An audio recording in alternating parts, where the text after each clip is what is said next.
Look, we've got a big problem. Is it threatening to the way we live our lives? No. At the end of the day, is it that important? No.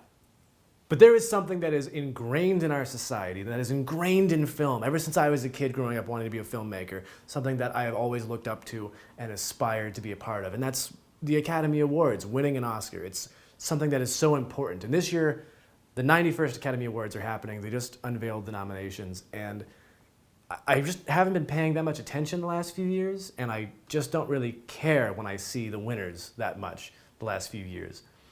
And there's been a lot of controversy. I think I have a solution, an actual solution. People rant about this stuff all the time, but I think I have a solution to the problem, so just bear with me. Because I'm sick of hearing people fucking talk about it. I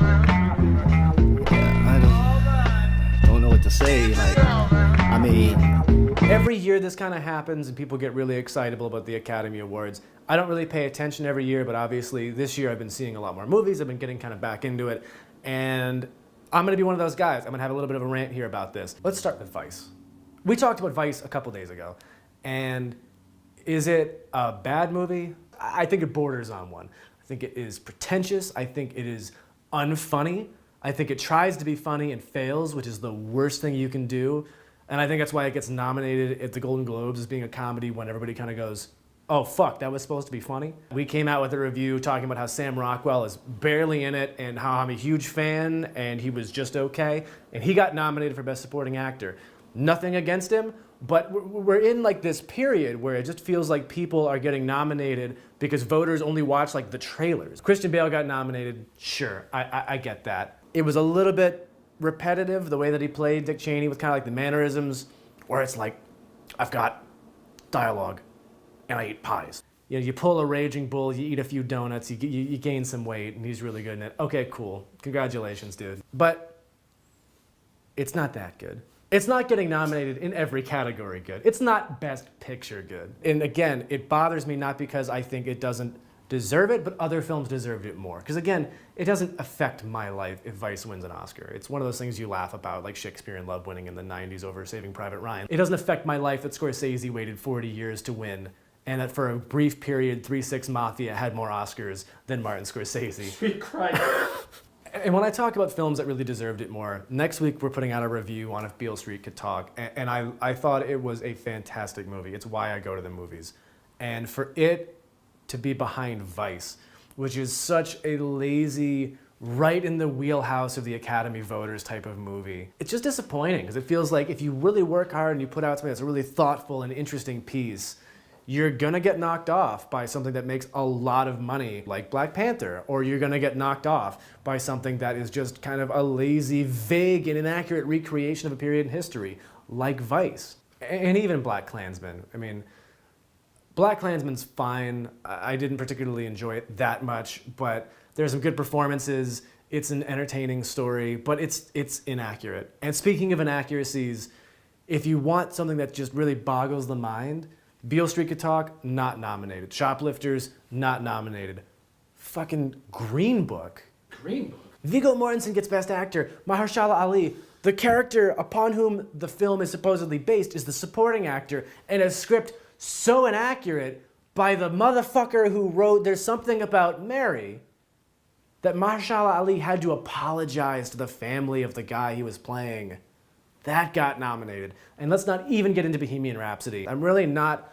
You're not that angry. I'm not that angry about the fact that one movie got nominated over another, except when it just comes down to just logical fallacies.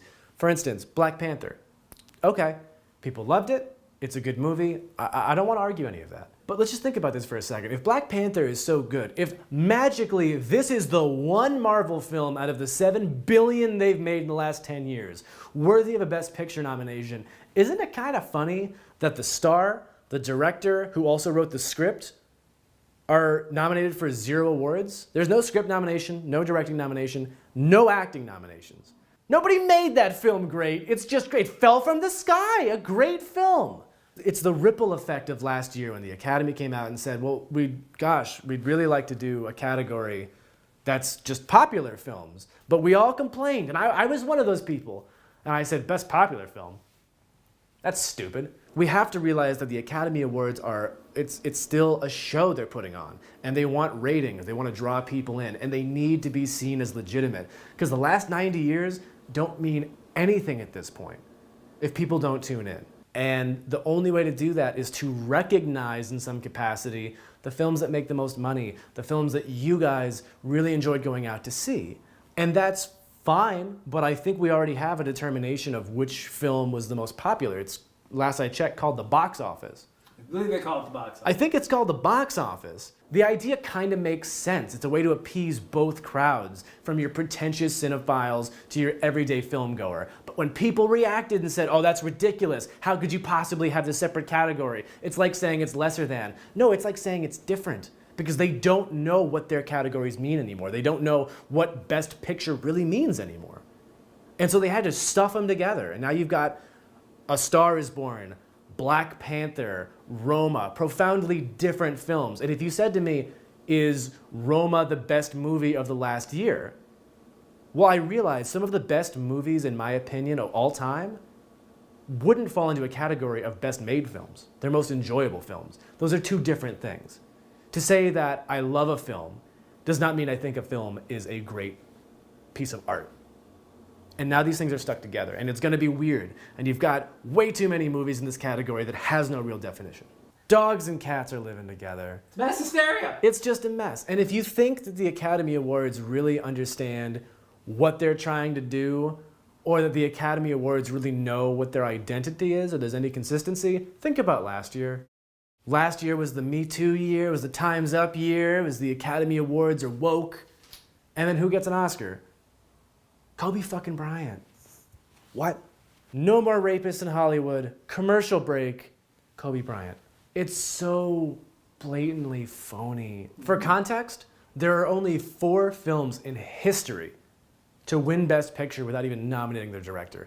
At that point, aren't you basically saying, like, Black Panther's got no shot in hell, but we're just nominating it to shut you people up? That's the part that's frustrating about it. And the reality is, people talk about, and I understand and I agree, it is really good and interesting and important that they are finally putting out a superhero that's not just a jacked white guy.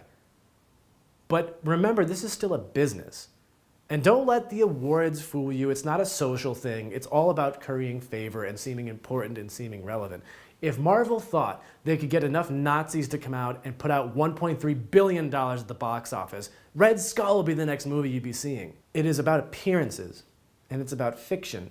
And if you want to talk about just how lazy and phony all of this is, I'm going to give you a quick couple examples. I don't know if you guys are aware about the campaigning process to be nominated for an Oscar, to be recognized. A couple years ago, Moonlight hosted 7 dinners for Academy voters, just to talk about the movie. ABC News did a story about it, and they talked to one of the voters who said, it's a really good opportunity to sit with the director and the talent and just ask, like, so what's your movie about? Because, you know, if a movie wins at Sundance, I'll go see it, but I'm not really gonna kill myself to go to the theaters and see something, and I get a lot of screeners. Fuck you, what are you talking about? Your job is to vote for the best movie. You've got to have people come up to you and buy you fucking dinner to talk about seeing their movie. You have to ask somebody what their movie's about before you see it? That's ridiculous. If you don't have enough time to watch the movies you're voting on, you don't need to be a fucking voter, my man.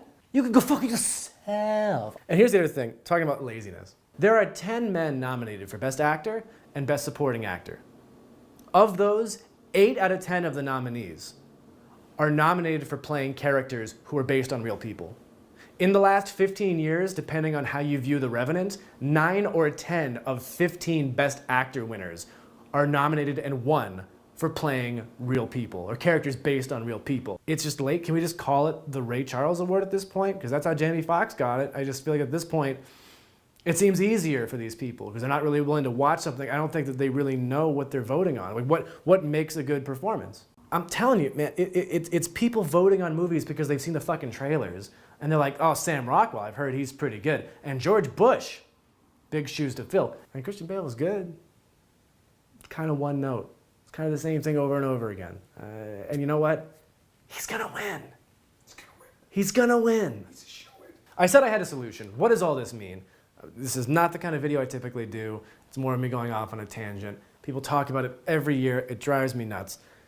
The Oscars are so blatantly ridiculous. They're such bald-faced attempts at patronizing the general audience. The solution? Just let them go. The Oscars are done. The Oscars are dead. Like I said, when I grew up, I always dreamed of winning an Academy Award. But when you look at how much campaigning has to be done to be recognized, when you look at how little that these voters actually watch these movies and how rare it is for these people to actually reflect the will of the people or the film-going community, it's disingenuous. And at the end of the day, if I won an Oscar today, I think the only question I would have is, did I win it because this is really an event dedicated to who was the best? Or did I win it because my production company put out the most money for me to be recognized for this? They hosted the most dinners. And there's nothing cool about that. There's nothing genuine about that. Don't look at the Oscars as validation for what makes a good movie or what the best movies of last year were. If you want to look at Tribeca or Sundance or Cannes or local film fest, there's the Golden Bear in Germany, which I know Joe loves. Joe's a big fan of the Golden Bear. Love the Golden Bear. There are so many other organizations out there that are doing the work for you. And there are so many groups that do it in a way that's really about the merit of the art. And the Academy is just fucking not one of them. That's your solution. Stop watching. It's all makeup and bullshit. Pull the string!